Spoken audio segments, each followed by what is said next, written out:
Parmi les victimes, des femmes, des enfants et des personnes âgées, tous faisaient partie des milliers de Palestiniens qui se rendaient vers l'unique point de distribution humanitaire autorisé par Israël dans la bande de Gaza. L'armée israélienne affirme avoir agi face à une menace, mais les tirs ont visé une foule désarmée. En venant ici, j'ai vu de mes propres yeux 10 personnes tuées et de nombreux blessés, dont la plupart étaient des femmes et des enfants. Nous marchons depuis le début de la matinée sans eau ni nourriture. Chaque jour, nous recevons de la farine et de l'huile. Nous avons besoin de poissons, de viande, nous avons besoin de vivres.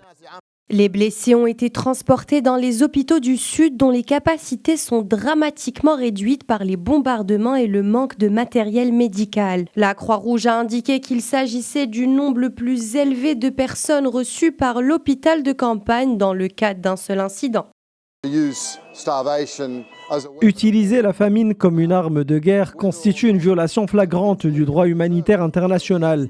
Les agences comme l'UNICEF, le Programme alimentaire mondial, savent qu'elles ne distribuent qu'une fraction de ce dont les enfants ont besoin à l'heure actuelle. Et cela a un effet dévastateur sur leur nutrition, alors que 90% des familles de la bande de Gaza souffrent d'insécurité hydrique.